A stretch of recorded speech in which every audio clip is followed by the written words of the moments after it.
जनता खुद ही भाजपा को घेरने के लिए तैयार है जी।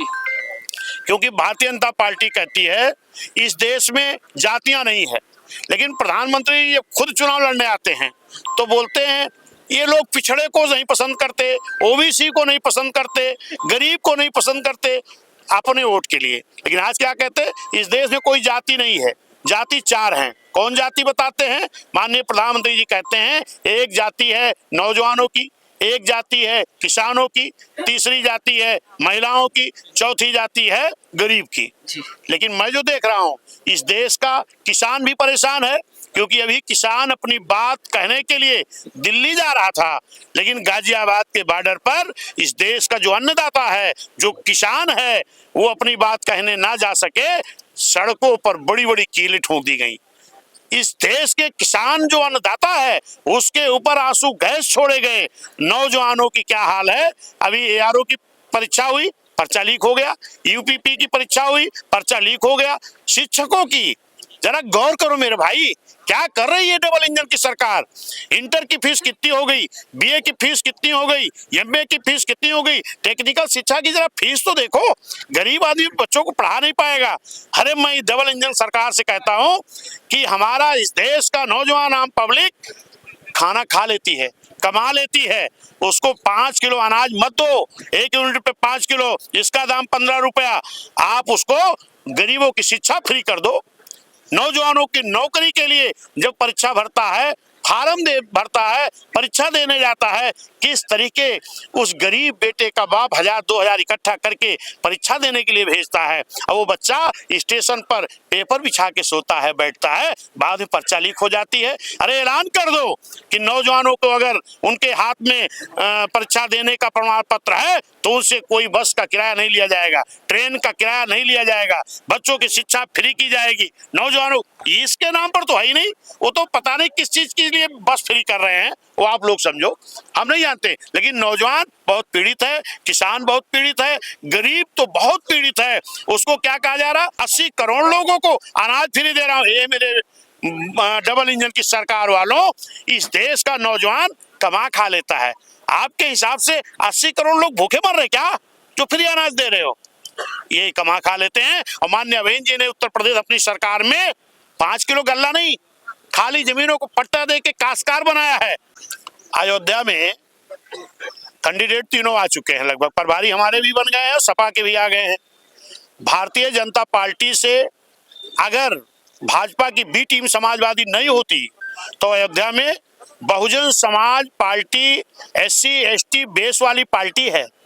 SC समाज को उतारा है तो खाली एक उटकटवा के रूप में तो उतारा है, और आरोप BSP को पर लगाया जाता है, जबकि SC समाज ST समाज पूरा का पूरा बहुजन समाज का एक बेस वोट है। अयोध्या लोकसभा की आम जनता के अंदर बड़ी उत्सुकता है कि यहाँ पर लल्लू सिंह जी को भी कई बार विधायक, मंत्री और सांसद के रूप में देख चुकी है, और अवधेश प्रसाद जी को भी।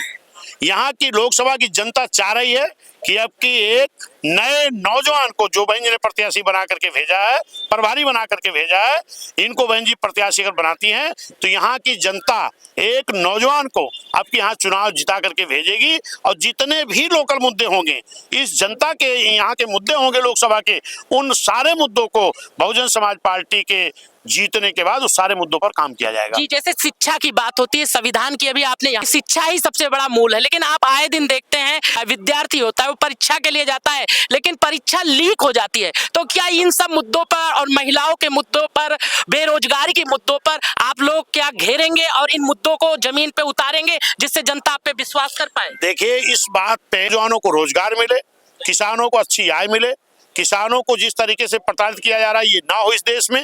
बाबा साहब ने इस देश का संविधान बहुत अच्छा बनाया है। हम अक्सर देखते लोग मैनिफेस्टो जारी करते हैं, लेकिन बाबा साहब कहे थे कि अगर इस देश का संविधान, इस देश के हुकूमत करने वाले लोग ईमानदारी से लागू कर दें तो इस देश बड़ी उन्नति करेगा। हम लोगों का कोई मैनिफेस्टो नहीं जारी होता।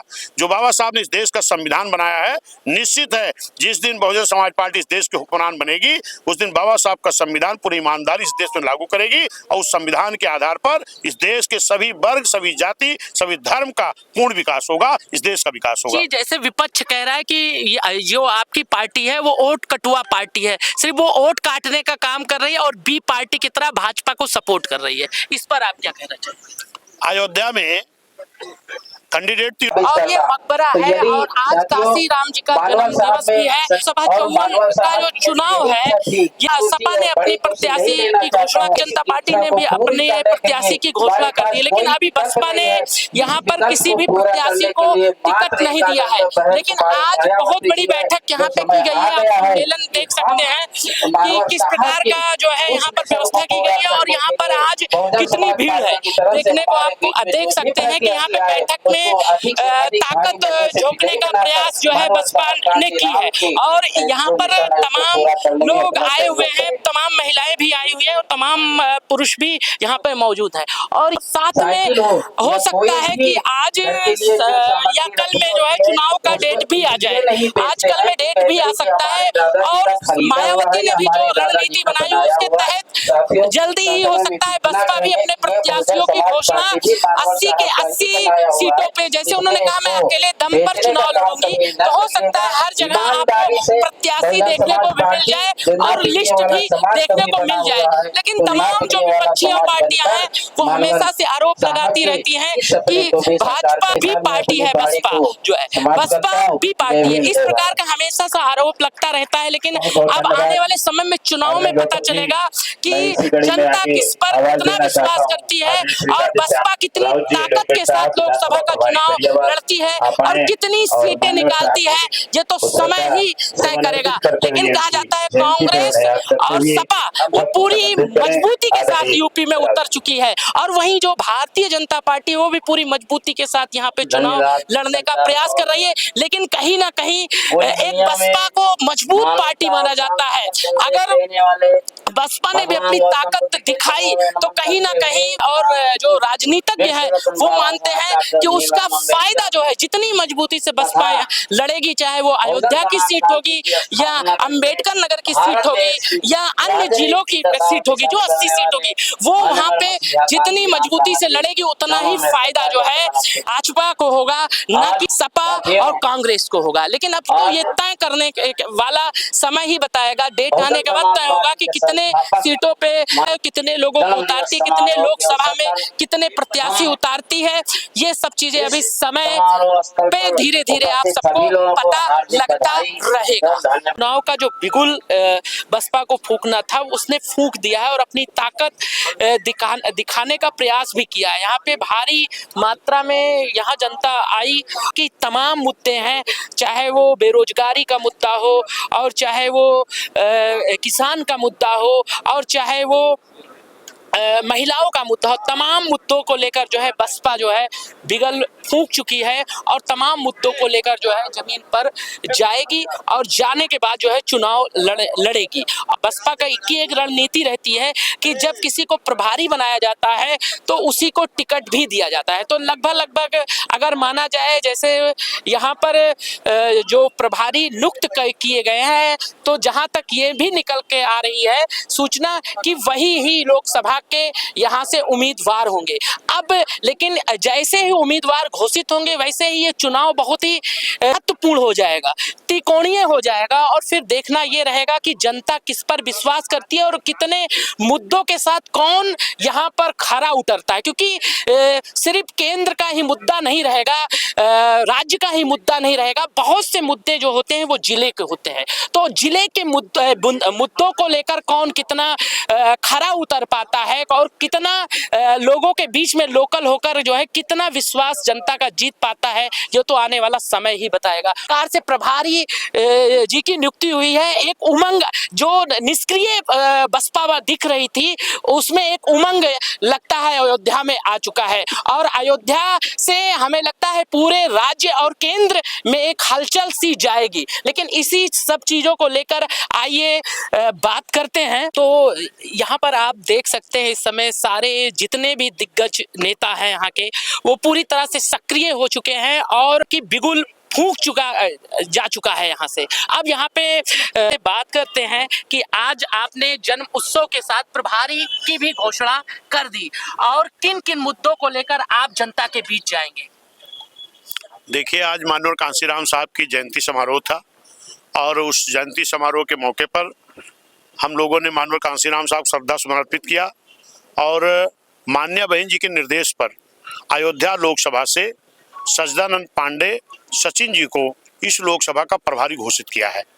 और निश्चित है कि बहुजन समाज पार्टी का नारा है, माननीय बहन जी माननीय कांशीराम साहब का नारा है कि जिसकी इतनी संख्या भारी उसकी उतनी हिस्सेदारी भागीदारी। उसके तहत आज यहाँ पर ब्राह्मण समाज के बेटे को भागीदारी दोबारा, इसके पहले भी एक बार हम बहुजन समाज पार्टी इस जनपद में ब्राह्मण समाज के बेटे को चुनाव लड़ा चुकी है और फिर अब की बार माननीय बहन जी ने ब्राह्मण समाज के बेटे सच्चिदानंद पांडे सचिन जी को, एक नौजवान को मौका दिया है। और निश्चित है सर्जन हिताय सर्जन सुखाय, सब समाज के लिए बहन जी भी विकास करती हैं। और आज नौजवानों को अच्छी शिक्षा मिले, नौजवानों को रोजगार मिले, किसानों को अच्छी आय मिले, किसानों को जिस तरीके से प्रताड़ित किया जा रहा है ये ना हो इस देश में, सर समाज में एक भाईचारा पैदा हो, इस देश की उन्नति हो। इसी मुद्दे पर बहुजन समाज पार्टी माननीय बहन जी कहती हैं कि हम सब समाज के हित के लिए काम करेंगे। बाबा साहब ने इस देश का संविधान बहुत अच्छा बनाया है। हम अक्सर देखते लोग मैनिफेस्टो जारी करते हैं, लेकिन बाबा साहब कहे थे कि अगर इस देश का संविधान इस देश के हुकूमत करने वाले लोग ईमानदारी से लागू कर दें तो इस देश बड़ी उन्नति करेगा। हम लोगों का कोई मैनिफेस्टो नहीं जारी होता। जो बाबा साहब ने इस देश का संविधान बनाया है, निश्चित है जिस दिन बहुजन समाज पार्टी इस देश के हुक्मरान बनेगी उस दिन बाबा साहब का संविधान पूरी ईमानदारी इस देश में लागू करेगी और उस संविधान के आधार पर इस देश के सभी वर्ग, सभी जाति, सभी धर्म का पूर्ण विकास होगा, इस देश का विकास होगा। जैसे विपक्ष कह रहा है कि जो आपकी पार्टी है वो वोट कटुआ पार्टी है, सिर्फ वो वोट काटने का काम कर रही है और बी पार्टी की तरह भाजपा को सपोर्ट कर रही है, इस पर आप क्या कहना चाहेंगे? अयोध्या में कैंडिडेट तीनों आ चुके हैं, लगभग प्रभारी हमारे भी बन गए हैं और सपा के भी आ गए हैं।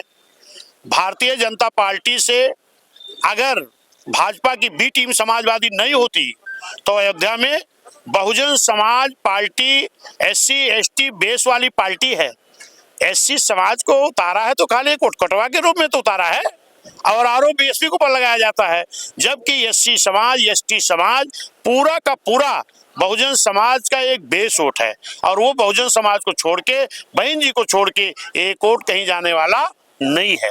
जी। लोकसभा की 80 सीटें हैं और पूरी निगरानी अयोध्या पे रह गई। अयोध्या से जहां तक जैसे बसपा का एक जिसको प्रभारी बनाती है उसी को जो है अपना प्रत्याशी घोषित कर देती है, तो लल्लू सिंह जी भाजपा से, अवधेश प्रसाद जी कांग्रेस और सपा के गठबंधन से और आपके प्रत्याशी जो है जो हमारे सामने बैठे हुए हैं सच्चिदानंद पांडे जी होंगे। तो कितनी मजबूती के साथ आप लोग और किन मुद्दों को लेकर लड़ेंगे, क्योंकि तमाम लोकल मुद्दे होंगे उन्हें भी आपको उठाना होगा। कौन कौन मुद्दे लेकर आप जाएंगे जनता के बीच? देखिए, अयोध्या लोकसभा की आम जनता के अंदर बड़ी उत्सुकता है कि यहाँ पर लल्लू सिंह जी को भी कई बार विधायक, मंत्री और सांसद के रूप में देख चुकी है और अवधेश प्रसाद जी को भी।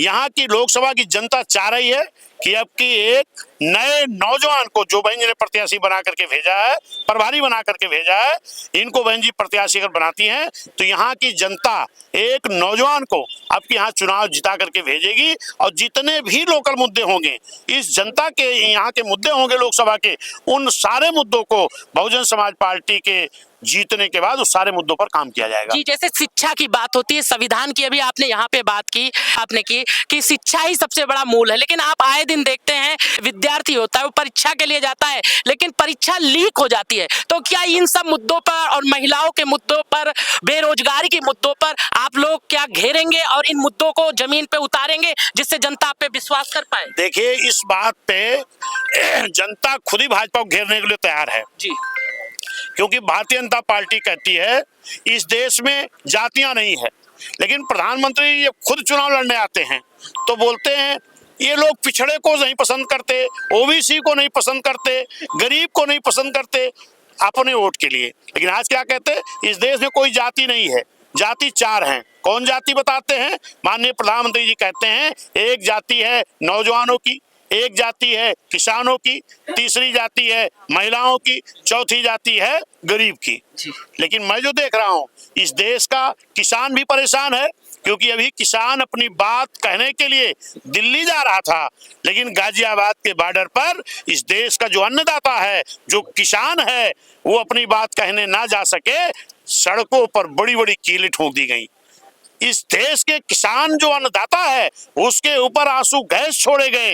नौजवानों की क्या हाल है, अभी ARO की परीक्षा हुई, पर्चा लीक हो गया, यूपीपी की परीक्षा हुई, पर्चा लीक हो गया। शिक्षकों की जरा गौर करो मेरे भाई, क्या कर रही है डबल इंजन की सरकार। इंटर की फीस कितनी हो गई, बीए की फीस कितनी हो गई, एमए की फीस कितनी हो गई, टेक्निकल शिक्षा की जरा फीस तो देखो।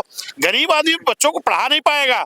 अरे मैं डबल इंजन सरकार से कहता हूं कि हमारा इस देश का नौजवान आम पब्लिक खाना खा लेती है, कमा लेती है, उसको 5 किलो अनाज मत दो, 1 यूनिट पे 5 किलो, जिसका दाम 15 रुपया। आप उसको गरीबों की शिक्षा फ्री कर दो।